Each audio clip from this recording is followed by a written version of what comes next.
Grace, ilang munisipalidad ba dyan sa Cordillera na may mga voting center ang walang internet connection? Aga, ayon sa pamunuan ng COMELEC-CAR, nasa 45 na munisipalidad sa rehiyon na may mga voting center ang walang data o internet connection. Sinopirma ni COMELEC Regional Director Julius Torres na natapos ng deployment ng automated counting machines, paraphernalia, supplies, ballot boxes, generator sets, solar lamps at iba pang gagamitin sa halalan sa 1,442 voting centers sa 1,177 barangay sa buong region. Ayon sa pamunuan ng Police Regional Office, Department of Education at Commission on Elections sa Cordillera Administrative Region, nakahanda na ang kanilang manpower, logistics at mga plano para sa nalalapit na eleksyon sa Lunes, May 12. Mga areas na ever since talagang hirap sa signal o walang signal, naglalagay tayo ng mga gadgets dyan or equipment na tutulong sa pag-transmit.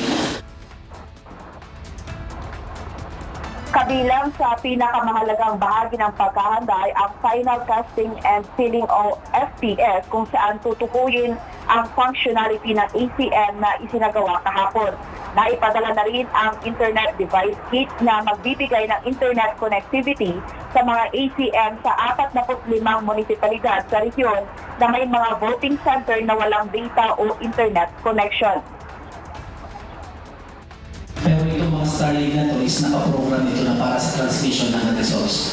Meron parang nai-program ito na ang gamit lang talaga niya ay magta-transmit lang ng results. Hindi ito pwede gamitin sa internet ng any other person. So, i-maximize lang talaga natin yung capacity yung bagong technology natin para mas mabilis din yung transmission natin.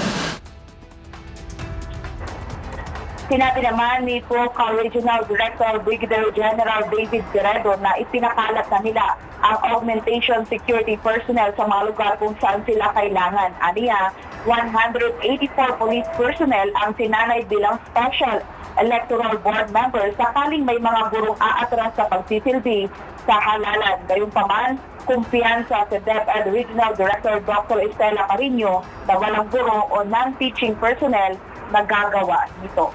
At yan muna ang balita mula dito sa Baguio City. Balik sa iyo, Aga. Maraming salamat, Grace Doctolero.